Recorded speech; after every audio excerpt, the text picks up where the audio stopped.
Hayath Nagar police station పరిధిలో వివాహిత ఆత్మహత్య పైన వివాదం రాజుకుంది. ఇక బంజారా కాలనీలో నివాసం ఉంటున్న రమావత్ సుజాత రాత్రి సూసైడ్ చేసుకుంది.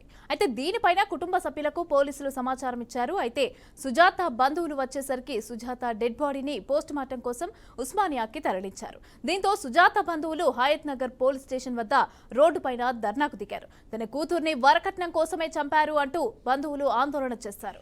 వరకట్నం కోసం వేధించి కుటుంబ సభ్యులే కలిసి చంపారని సుజాత బంధువులు ఆరోపిస్తున్నారు. ఇక సుజాత భర్త శివను అతని కుటుంబ సభ్యులను కూడా వెంటనే అరెస్టు చేయాలని డిమాండ్ చేశారు. అప్పటి వరకు కూడా పోరాటం ఆపబోమని తేల్చి చెప్పారు.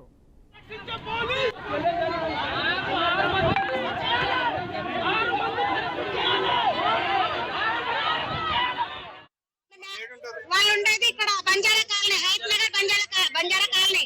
వాళ్ళ ఓన్ ప్రాపర్ ఏమో దేవరకొండ, వాళ్ళ దేవరకొండ సొంతము వాళ్ళ మామ కొడుకుకే ఇచ్చారు అమ్మాయిని.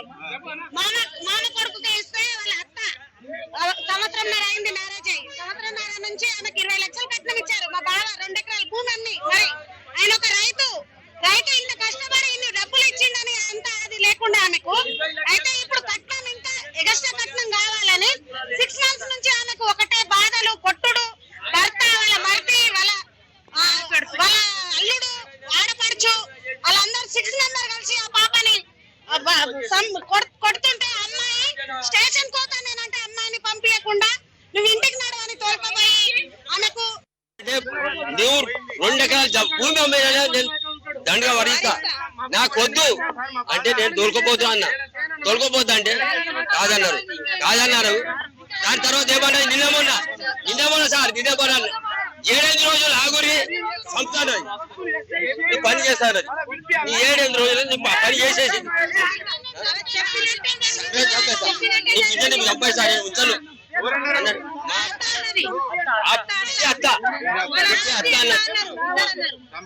చంపేశాను. ఆమెకి 20 లక్షలు ఇచ్చిన సార్. భూమి అమ్మిన 1 ఎకరా భూమి అమ్మి 20 లక్షలు ఇచ్చిన.